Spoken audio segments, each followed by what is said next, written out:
Assalamualaikum warahmatullahi wabarakatuh. Selamat pagi kelas 4.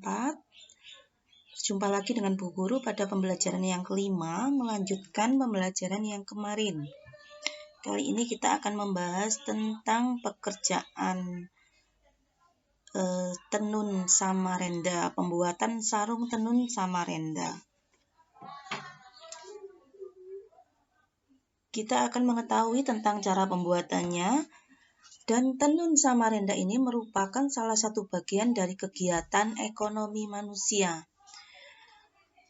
Untuk yang pertama, kita harus tahu dulu apa itu kegiatan ekonomi manusia. Kegiatan ekonomi adalah suatu kegiatan yang dilakukan oleh manusia dengan tujuan untuk memenuhi kebutuhan hidupnya. Jadi, manusia itu butuh barang, butuh jasa. Jadi ada penyedia barang dan penyedia jasa. Dan ada seseorang yang menjadi pemakai dari barang atau jasa tersebut. Kemudian kegiatan ekonomi dibagi menjadi 3. Yang pertama adalah kegiatan produksi. Kegiatan produksi adalah kegiatan yang menghasilkan barang atau jasa. Dan orang yang melakukan kegiatan ini disebut dengan produsen. Jadi produksi juga bisa diartikan untuk meningkatkan nilai guna barang sehingga lebih bermanfaat untuk memenuhi kebutuhan manusia. Misalnya, produsen dari pakaian ya, produsen dari tas, berarti ada produsen pakaian itu produsen yang membuat pakaian, berarti orang yang membuat pakaian. Kemudian produsen tas adalah orang yang membuat tas.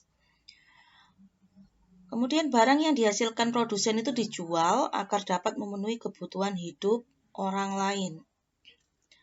Dalam hal ini produsen atau orang yang membuat tadi memperoleh keuntungan dari hasil barang yang dijualnya, yang dihasilkannya. Kemudian barang hasil produksi dibedakan menjadi 2 macam. Yang pertama adalah barang antara. Barang antara adalah barang yang digunakan untuk menghasilkan barang lain. Misalnya tepung. Tepung itu merupakan barang yang digunakan untuk menghasilkan barang lain. Barang yang lain yang dihasilkan adalah kue. Kemudian kain. Kain adalah barang antara karena kain menghasilkan baju. Kemudian barang akhir adalah barang yang siap dikonsumsi atau digunakan. Tadi barang antaranya adalah tepung, barang akhirnya adalah kue. Barang antaranya adalah kain atau benang, barang akhirnya adalah apa tadi? Baju. Itu adalah contoh, salah satu contoh dari barang antara dan barang akhir. Bu Guru akan menampilkan sebuah gambar antara barang antara dan barang akhir. Proses pembuatan kain tenun. Yang pertama adalah dari pohon kapas.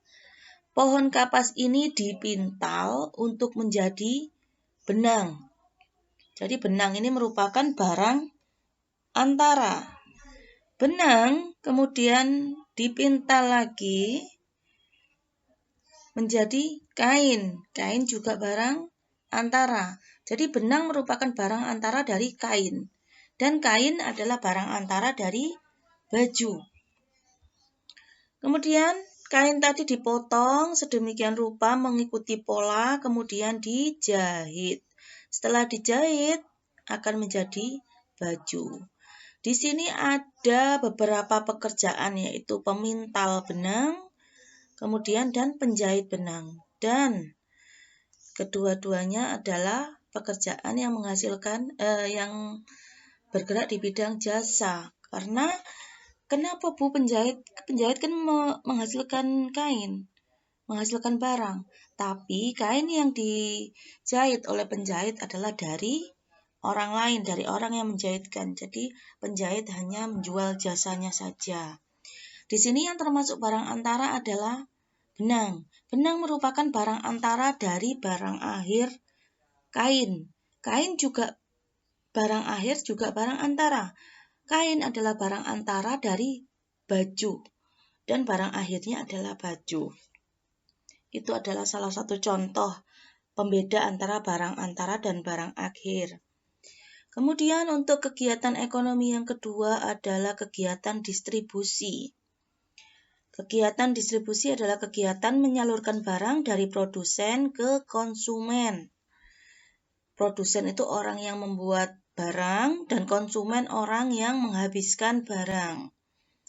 Jadi, orang atau badan usaha yang mendistribusikan barang disebut dengan distributor. Distributor itu ada 3 macam. Yang pertama adalah agen. Agen adalah orang yang ditunjuk langsung oleh produsen untuk menyalurkan hasil usahanya. Jadi seluruh barang yang dihasilkan oleh produsen itu diserahkan kepada agen untuk dijual. Agen ini mempunyai gudang yang sangat besar untuk memasok barang-barang dari produsen. Kemudian ada grosir, di bawahnya agen ini ada pedagang besar atau grosir. Agen adalah yang paling besar, kemudian di bawahnya ada pedagang besar yaitu grosir. Orang atau badan usaha yang membeli barang dalam jumlah besar, kemudian dijual kembali ke pedagang kecil. Belinya juga di agen. Kemudian yang ketiga adalah pedagang eceran atau pengecer. Toko-toko kecil, toko kelontong. Toko kelontong itu bukan toko yang menjual lontong ya, tapi toko kecil. Yaitu orang yang menjual barang dagangan langsung ke konsumen. Misalnya tadi toko atau warung. Jadi belinya pengecer ini di grosir. Kalau agen ngambilnya di produsen. Kemudian kalau grosir ngambilnya di agen. Kalau pedagang kecil atau pengecer ngambilnya pada grosir. Itu adalah susunan distribusinya. Kemudian kegiatan ekonomi yang ketiga adalah kegiatan konsumsi. Adalah kegiatan menggunakan atau menghabiskan barang atau jasa untuk memenuhi kebutuhan hidupnya. Kemudian orang yang melakukan kegiatan ini disebut konsumen atau orang yang membeli tadi. Misalnya butuh baju, jadi dia harus beli ke toko baju.